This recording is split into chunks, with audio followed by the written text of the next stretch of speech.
Hello everyone, welcome back to the Learning How to Chart series. Today's lesson will be on one of my personal favorites, gap fills. Now, from the last video I mentioned that I turn off extended hours because it adds too much noise, and that is my personal preference. If you are new, I suggest you do the same for this strategy so you can see the gaps better. So I like to create real life examples because it helps me understand these techniques a little better, and I feel like it makes it super simple to understand. For this strategy, imagine you have a pen in your hand and you are drawing this chart. Every time you have to stop and pick up the pencil or pen is where there's a gap in the chart. Now, with that being said, gap fills are pretty easy to spot in the chart, and I'll go ahead and give you an example here. So I am going to take my brush tool and pretend that this is my pen here. So if I follow this chart here, every single time I have to stop and pick up my pen again to keep this chart going is essentially where there's a gap fill. Now, if I kind of zoom out and go here, this is kind of the bigger gap fills that I'd like to see. So obviously there's one here, there's another one here, and we notice that there's another one right there. For me personally, what I like to do is use the rectangle tool and make it at the end of the wicks because that's essentially the point of where you'd stop your pencil or pen and have to pick it up again. So this essentially right here is what I call a gap. Now, the whole strategy is essentially every single time there's a gap in your chart, what happens is when it re-enters this gap, it will want to fill in this gap, hence the name gap fill.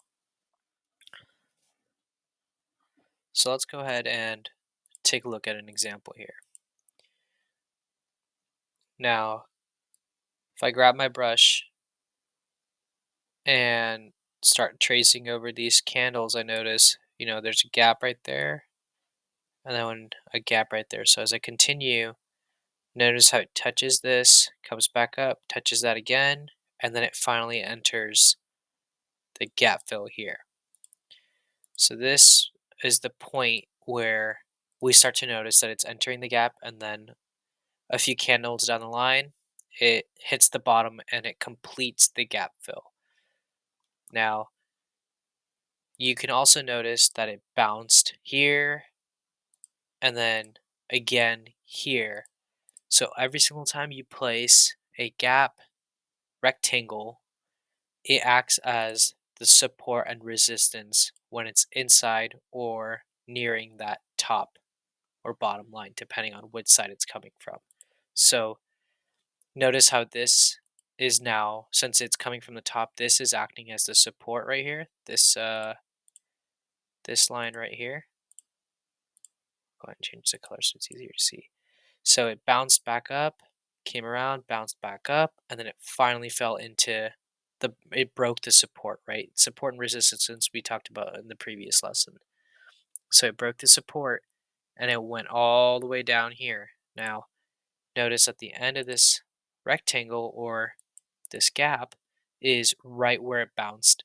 And that's because the end of the gap fill is also where the support or resistance will be as well. So typically what happens is when it does complete it, this is kind of the point where you're most likely to see a bounce, or if it drops, you can see a bigger downtrend. So let's go ahead and take a look at another example. So again, I'm gonna follow the chart. Notice that I'd have to pick up my pen right there, and then it continues, right? And then we notice that it's coming up in the gap. And what do you know? It breaks in, hits this, and rejects right off this new resistance that it formed because of this gap, and it's staying there. So this is what you want to look like when it comes towards placing trades. You notice that it just entered the gap fill. It's going pretty strong, right?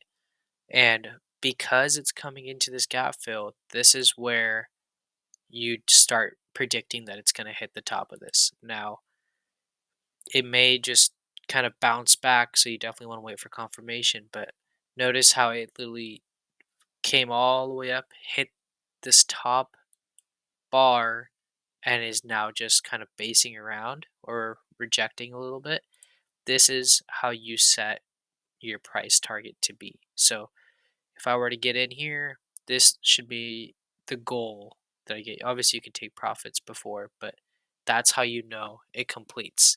Now, you can also notice that sometimes there's bigger and there's smaller gap fills, right? So what I like to do is the minute I see it pop up on a chart is where I'd place my rectangle, because sometimes notice how this was on March 23rd where it gapped up, and we were waiting for it to hit this gap fill for nearly a month, and it finally hit on May 2nd, came down and just went straight all the way down, potentially bounced and just based around, and then it fell further down.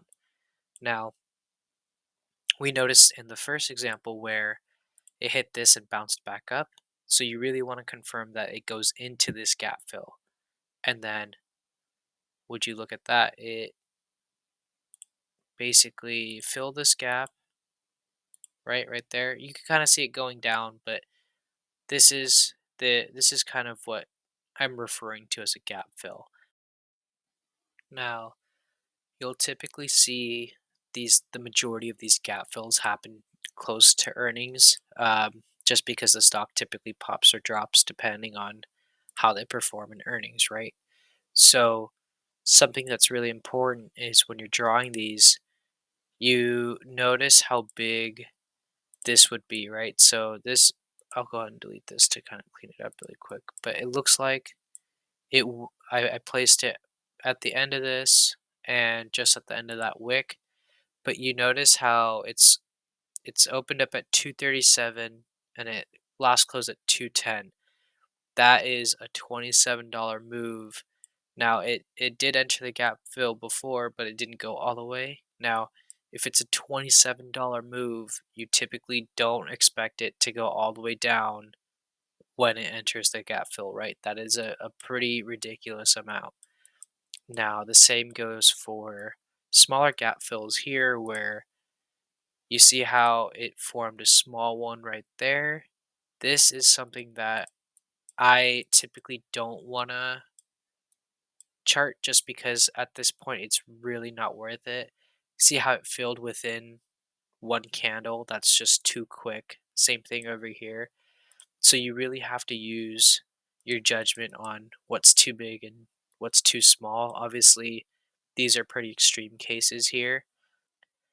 So looking for these gaps, you can basically do them on any sort of time frame, which makes it nice to practice because you don't have to just go through one. You can literally zoom out all you want. You can literally go to, say, the daily charts and try to look for like these gap fills here. So it's super easy to practice.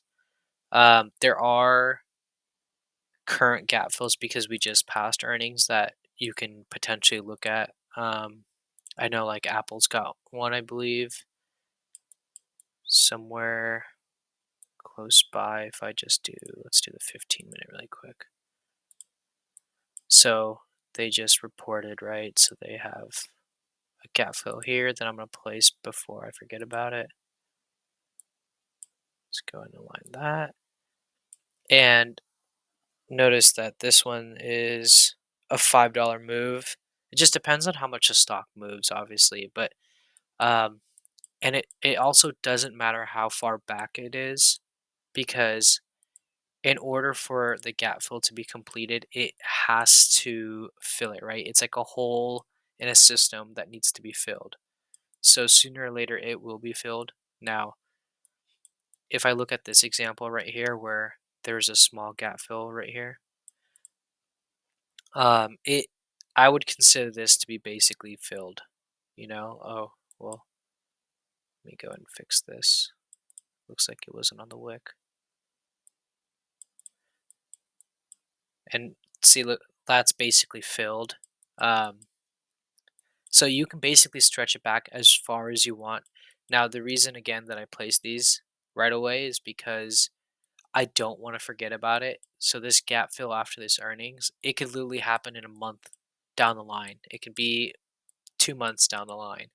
So placing these just keeps an eye out. So when I do shift it further back, I can always just scroll back to figure out, oh, look, there's a gap fill here.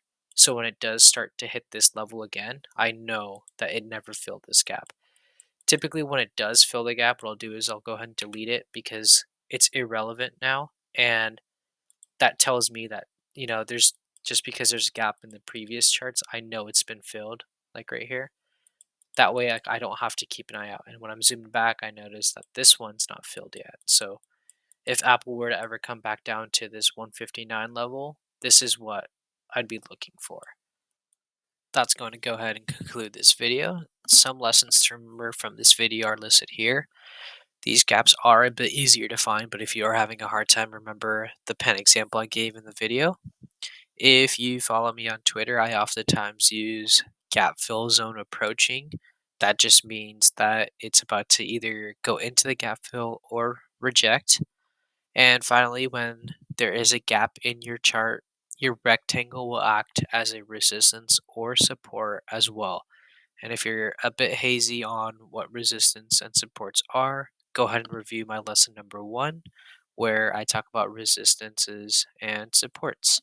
Thank you for watching. If you like this series so far, please go ahead and like and subscribe.